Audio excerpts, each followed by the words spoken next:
저희 정규 코스에서 다루는 내용은 아니고요. 저희 DCF 이제 가르치면서 사람들이 이제 DDM 모델에 대해서도 이제 궁금해하시는 분들이 많아서 간단하게 DDM 모델 번외편으로 저희 정규 코스와는 다른 번외편으로 우리 디비덴드 디스카운트 모델 한국어로는 배당 할인 모형이죠. 그거 만드는 거 한번 같이 해보도록 하겠습니다.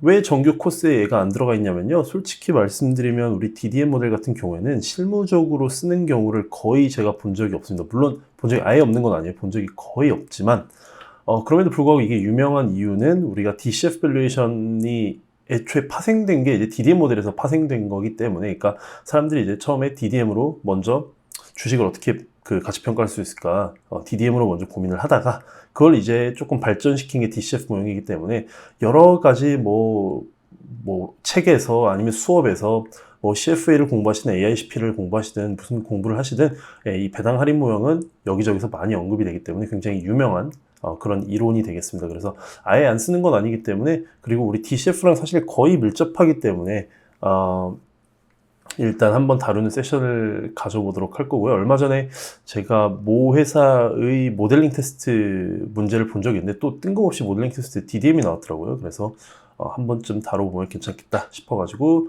한번 세션을 준비해 봤습니다. 자, 첫 번째로는 일단 DDM 개념에 대해서만 간단하게, DCF 수업 들으신 분들은 너무 이제 잘 아시는 개념이지만 안 들으신 분들을 위해서 개념 한번 먼저 설명드리고 엑셀로 넘어가도록 하겠습니다. 일단 우리가 원래 DDM의 전신은 원래 채권 가치 평가할 때 이제 사용되는 거죠. 그래서 채권 같은 경우에는 일단 특징이 만기라는 게 있죠. 만기라는 게 있고 매년 이자 받고 마지막에 원금을 받기 때문에 이거를 현재 가치로 할인하는 모형이 우리의 채권의 가치평가 모형이라고 한다면, 주식에서는 채권의 이자와 제일 비슷하게 뭐가 있냐? 배당이라는 게 있죠. 그래서 배당을 이렇게 쭉 깔아놓고 우리 배당에 우리 주식의 요구 수익률로 할인을 해서 더한 값이 우리 배당의 가치평가 모형이 되겠습니다. 아까 채권이랑 유일하게 다른 점은 이 친구는 영원히 간다라는 점이 이제 좀 다른 점이고, 그래도 불행 중 다행인 거는 배당은 이자처럼 꽤 이렇게 분석을 해보면 매년 일정하게 배당률이 이렇게 정해져 있기 때문에 꽤 일정한 배당률이 나오기 때문에 추정을 그나마 해볼 수 있는 겁니다. 참고로 DCF 같은 경우에는 영원히 간다라고 가정을 하지만 우리가 어느 순간까지 이제 끊어가지고 어느 순간까지는 열심히 추정하고 그 이후의 영역은 열심히 추정하지 않는 영역이 이렇게 있다고 한다면, 배당 같은 경우에는 꽤 일정하기 때문에 그냥 영원히 추정하는 개념으로 해놓은 다음에 현재 가치로 할인해서 더한다, 그렇게 접근을 하시면 되겠습니다. 그래서 이론보다는 저희 이거를 실제로 엑셀에서 어떻게 구현하는지에 초점을 맞춰가지고 한번 세션 진행해 보도록 할게요. 자, 엑셀로 가서요. 참고로 엑셀 파일 혹시 필요하신 분들 같은 경우에는 제가 저희 홈페이지에 연습할 수 있는 엑셀 자료 준비해 놓을 테니까요. 자료실 가시면 다운로드 받으실 수 있게끔 준비를 해 놓겠습니다. 어떤 회사를 가지고 모델링을 할 거냐면요. 저희 시스코라는 회사를 가지고 모델링 한번 해보도록 하겠습니다. 잘 모르시는 분들을 위해서, 직장 다니시는 분들은 아마 잘 아실 텐데, 시스코라는 회사가 이제 어떻게 보면 약간 B2B 성격의 어떤 제품들, 그 다음에 서비스들을 이렇게 제공하는 회사다 보니까 직장 다니시는 분들은 잘 아시겠지만, 원래 기본적으로는 이 회사가 뭐 하는 회사냐면은, 자, 보여드릴게요. 기본적으로는 여러 가지 우리 네트워킹 관련된 장비들, 그 다음에 이렇게 와이파이 장비라든지, 그 다음에 이런 보안 장치들, 이런 거 만들고, 그 다음에 또 제일 익숙하신 분들은 아마 요 전화기, 그렇죠? 시스코 전화기가 굉장히 지금이야 이제 이런 게 많지만, 이게 처음에 나왔을 때까지만 해도 이렇게 다양한 기능을 가지고 있는 여러 가지 전화 라인들이, 회선들이 같이 이렇게 동시에 회의도 할 수 있고 그런 기능들이 그렇게 많지 않았었거든요. 그렇기 때문에 굉장히 이 당시에는 또 진보적인, 굉장히 또 앞서 나간 기술이었다 할 수도 있고요. 그래서 이런 이제 다양한 회사에서 사용할 만한 솔루션들, 그 다음에 제품들 이렇게 제공하고 판매하는 그런 회사라고 보면 될 것 같고, 생각보다 회사가 커요. 마켓캡이 234빌리언이기 때문에 한국으로 234조죠. 아마 코스피에 온다라고 한다면 진짜 손에 꼽는, 그 삼성전자 거의 다음일 거예요. 제 생각에는 엄청나게 큰 회사라고 보실 수 있을 것 같습니다. 그래서 무시할 만한 회사는 아니고, 이 회사를 뽑은 이유는, 자, 우리 디비덴드 디스카운트 모델을 해야 되기 때문에 뭐가 중요할까요?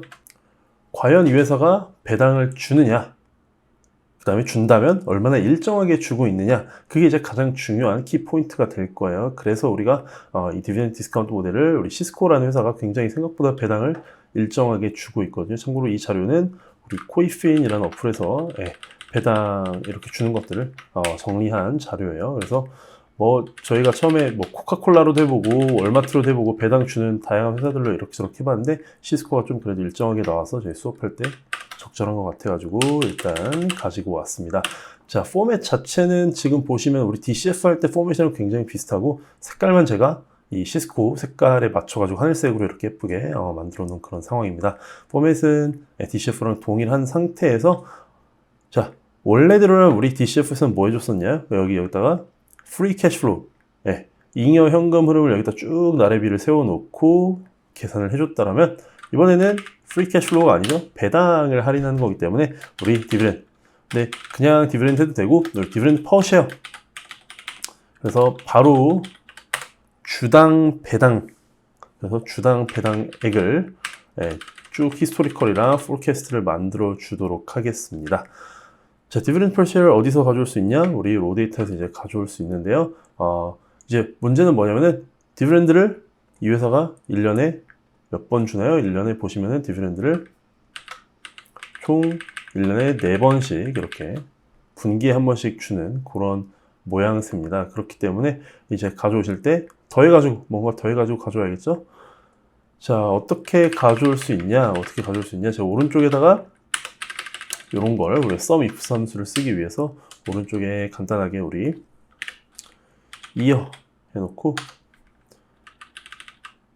괄호 열고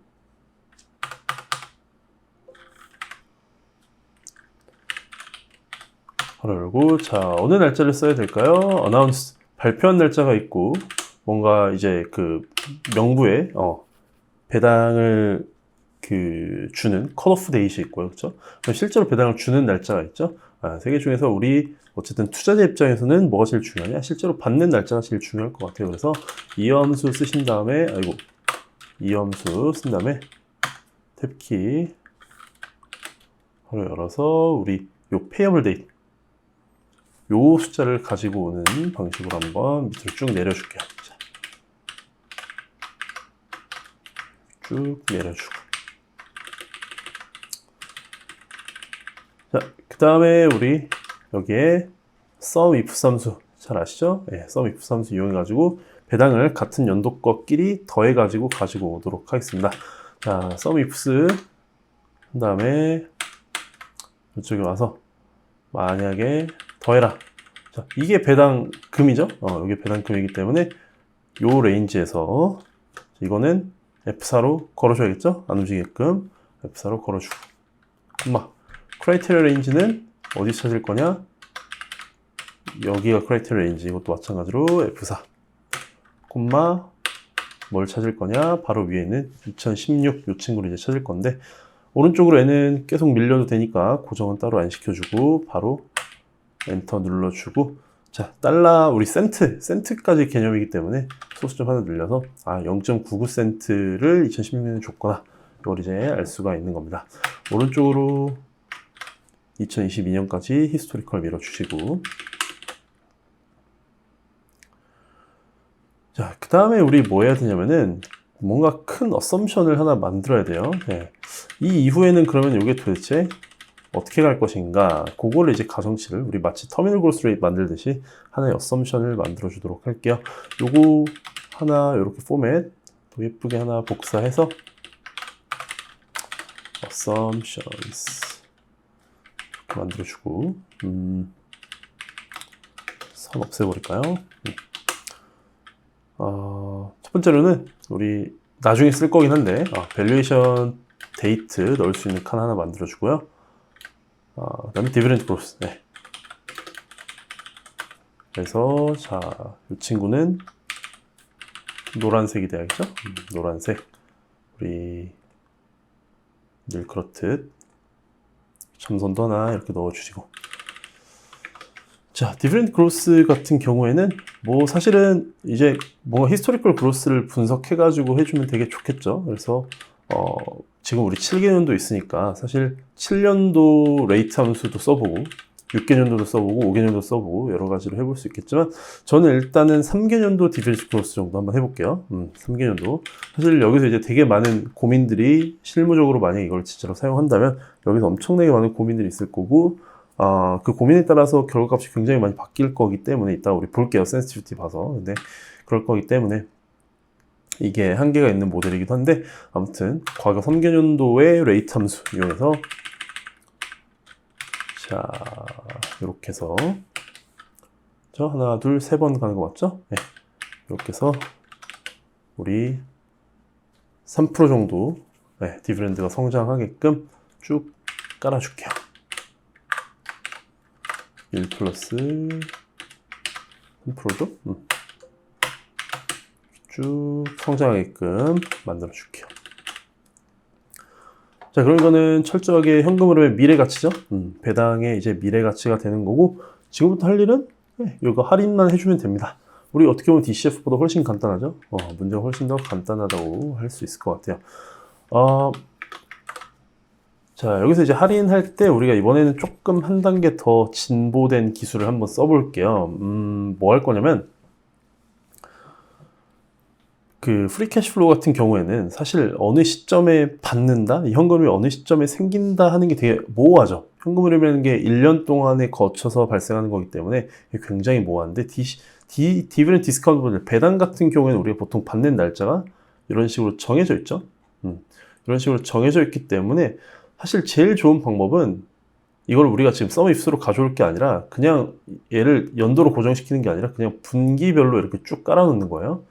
그 다음에 일할 계산해서 오늘의 날짜와 그러니까 오늘 기준으로 받는다면 오늘 기준의 밸류에이션이 되는 거죠. 오늘 날짜를 집어넣어 놓고 할인도 일할 계산해 가지고 오늘 날짜 기준으로 할인해 주는 게 이제 제일 좋겠지만 그렇게 하면 이제 너무 이게 길어지고 복잡해지니까 오늘은 그래도 배당을 어느 날짜에 받는다라고 일괄적으로 받는다라고 조금 하나의 큰 가정을 하나 해줄게요. 그래서 디비덴드 페이어블 데이트 그 다음에 피리어드 팩터와 PV 팩터를 일할 계산해서 만들 수 있는 거. 그래서 사실 요거 같은 경우에는 DCF에도 적용할 수 있는 부분이 있어요. 우리는 그냥 미디어 컨벤션을 썼지만 쓸 수 있는 부분이 있습니다. 그래서 디비덴드 페이어블 데이트를 어떻게 할 거냐면은 우리는 일괄적으로 언제 받는다고 해볼까요? 오늘이 마침 공교롭게 8월 말이기 때문에 그것보다는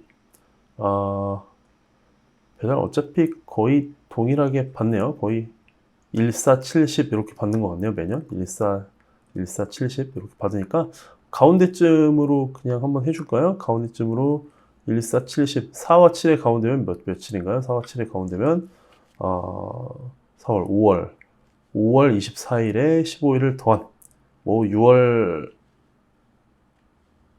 10일 정도 해볼까요? 네, 6월 10일 날이 한 가운데라고 가정을 하고 한번 해보겠습니다. 그러면은 데이트 함수 이용해가지고 연도는 이 연도가 되는 거고 원스는 6월, 날짜는 10일 이렇게 해가지고 페어블 데이트를 하나를 설정을 한번 해줄게요. 이거를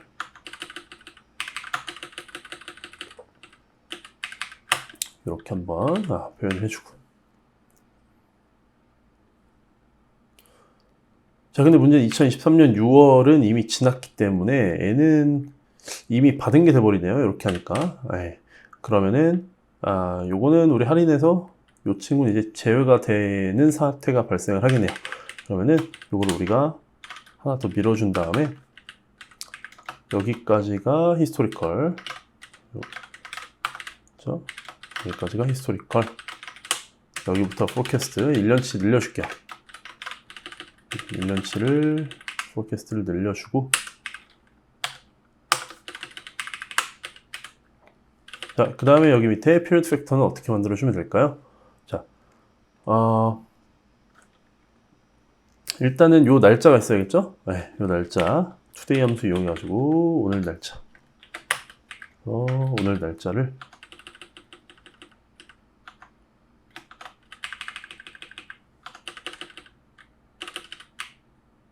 이렇게 나타내 줄까요? 네.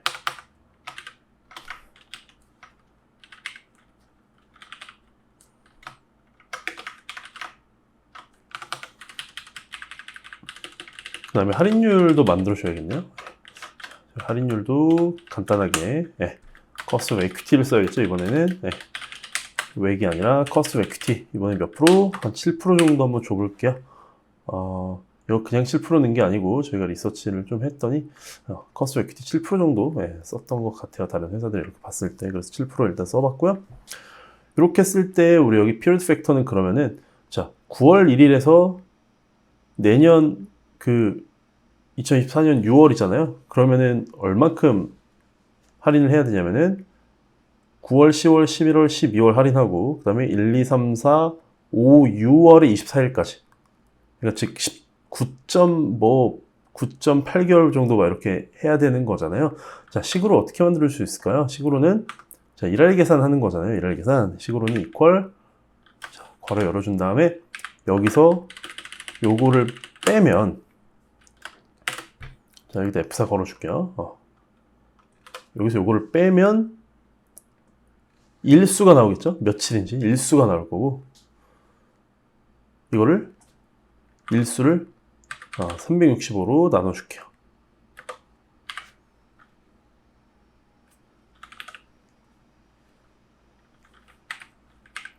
그러면 일수로 365일로 나눴으니까 일수로 되어 있는 걸 우리가 이제 소수점화 시킨 거고요.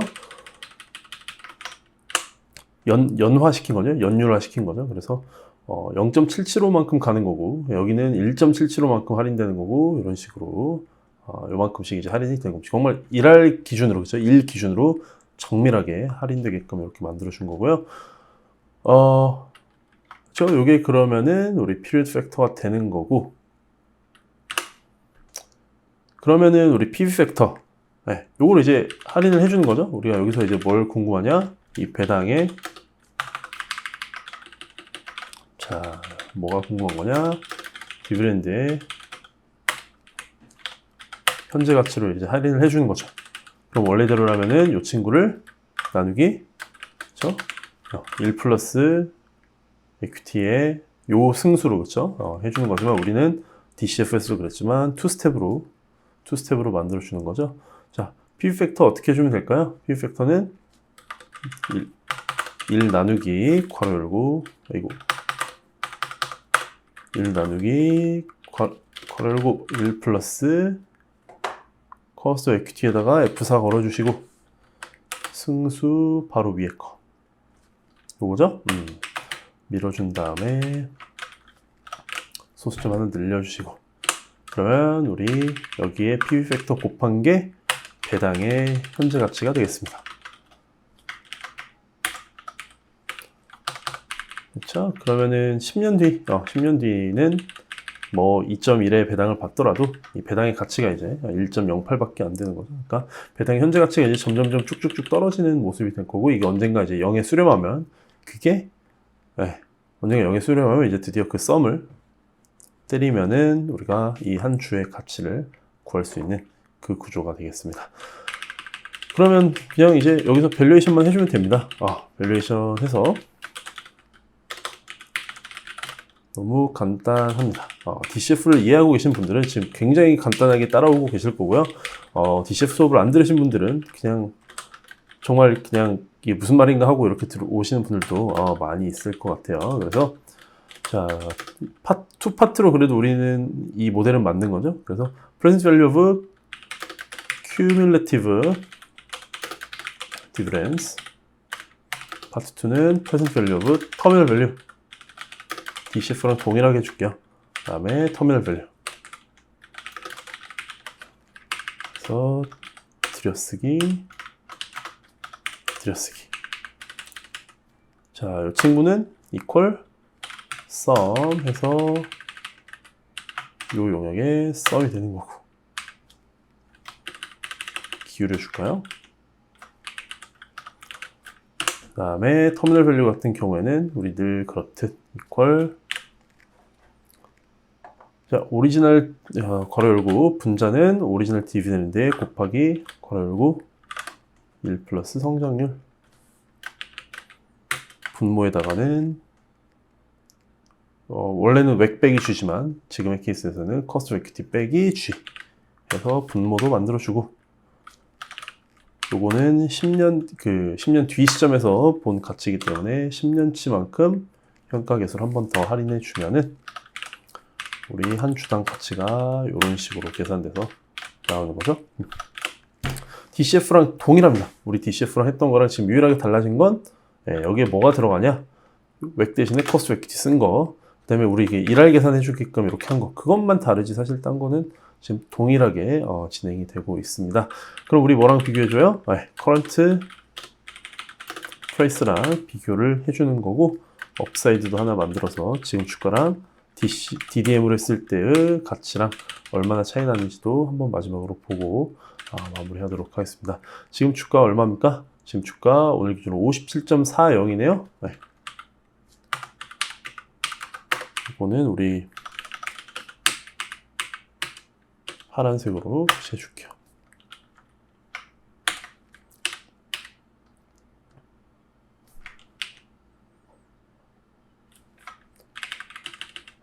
자, 그러고 나면은 우리 업사이드는 그러면은 오히려 지금 마이너스가 되겠네요. 디비던드 디스카운트 모델로 계산을 했을 때는 마이너스가 나오는 그런 상황이 되겠습니다. 자, 어쨌든 주가 자체는 뽑았는데 늘 그렇듯이 우리 이렇게 그냥 단순하게 요거 만드는 게 사실 중요한 게 아니죠. 요거 만드는 게 중요한 게 아니라 실제로 요거를 가정치를 뭘 넣고 하는 그 과정이 사실은 훨씬 더 어렵고 중요한 고민이 되겠습니다. 마지막으로 포매팅 조금 하고 좀만 이거 터미널 그로스 레이트나 다른 가정치를 넣었을 때 어떻게 바뀌는지 좀만 한번 보고 마무리하도록 할게요. 자, 이렇게 우리 그 ASMR 영상에서처럼 이렇게 그냥 포매팅만 마지막으로 해줄게요. 어쨌든 뭐 좀 예쁘고 그럴싸한 모델이 일단은 완성이 되었고요. 자, 지금 밸류 퍼 쉐어가 41.16불 나왔는데요. 이게 얼마나 민감한지 한번 간단히 볼게요. 요거 예를 들어서 우리 디비던드 그로스가 3%가 아니라 4%만 되면은, 자, 이렇게 그냥 써놓을게요. 원래는 센시티비티 해야 되지만 4% 올리면은 4% 올리니까 거의 바로 지금 1% 바뀌니까 거의 지금 주가랑 비슷하게 나가죠. 그러니까 사실 지금 주식 시장은 이거를 디비던드 그로스를 4% 정도로 보고 있다라고 어떻게 보면 역설적으로 그렇게도 생각해 볼 수 있겠죠.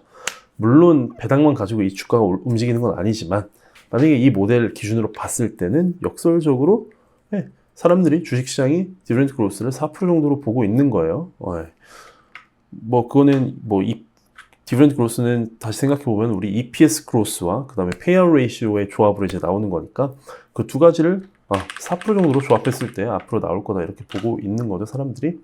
커스트 에퀴티를 오히려 낮춰볼까요? 커스트 에퀴티를 오히려 높여볼까요? 한 8% 정도로 올려보면은 이것도 굉장히 많이 민감하게 움직이는 걸 볼 수 있습니다. 그렇죠? 6% 하면 얼마예요? 6% 하니까 오히려 이것도 비슷하게 민감하게 움직이네요. 그렇죠? 디비던드 그로스랑 커스트 에퀴티가 비슷하게 민감하게 움직이고 있는 모습입니다. 그러면은 여러분들 센시티브 델레시스 뭐 해야 될지는 딱 아시겠죠? 지금 하고 계시는 분들이라면 센시티브 델레시스 당연히 디비던드 그로스가 X축, 그다음에 커스트 에퀴티가 Y축 해가지고 이거 만들어 주시면은 또 좋은 센시티브 델레시스, 그다음에 디비던드 디스카운트 모델에 대한 이해가 되실 것 같습니다. 자, 그래서 오늘은 정말 폭풍같이 이게 뭐 정규 수업은 아니기 때문에 폭풍같이 이거 빨리 알아봤는데요. 중요한 건 너무 일단 배당을 이렇게 주는 회사가 그렇게 많지 않을 뿐더러 일정하게 주는 회사를 찾기도 어렵고요. 사실 주가라는 게 이 배당이나 배당 성향에 따라서 크게 움직이지 않는 기업들이 워낙 많다 보니까 이제 디비던드 디스카운트 모델을 많이 사용하지 않습니다, 실무적으로. 그래서 이론상 그냥 궁금해하시는 분들을 위해서 좀 만든 세션이고, 혹시라도 모델링 테스트 대비하시라고 만들어 본 세션이기 때문에요. 뭐 이왕 들으시는 거 당연히 100% 잘 이해하시면 좋겠지만 너무 또 진지하게 여기에 파고드시거나 특히 대학생이나 아니면 아직 DCF에 대한 그 개념도 정립이 안 되신 분들이라면 너무 여기에 파고드시지 마시고 그냥 일단은 뭐 이런 게 있다 정도로만 이해하고 가시는 것도 나쁘지 않을 것 같습니다. 그래서 저희 이런 식으로 앞으로도 여러 가지 좀 그만큼 안 유명한 밸류에이션 기법들을 한 번씩 저희 유튜브 그 세션에서, 그 다음에 저희 앞으로 만약 401 수업 나온다면은 401 수업에서는 그런 것들을 좀 앞으로 많이 다룰 예정입니다. 그래서 이렇게 디비덴드 디스카운트 모델, RIM 모델, PB, ROE 모델이라든지 우리 청산가치법이라든지 그런 것들 조금씩 앞으로 많이 다룰 테니까요. 영상 올라오면 많은 관심 부탁드리겠습니다. 자, 디비덴드 디스카운트 모델 저는 늦은 시간인데 아무튼 따라오시느라 굉장히 고생 많으셨습니다.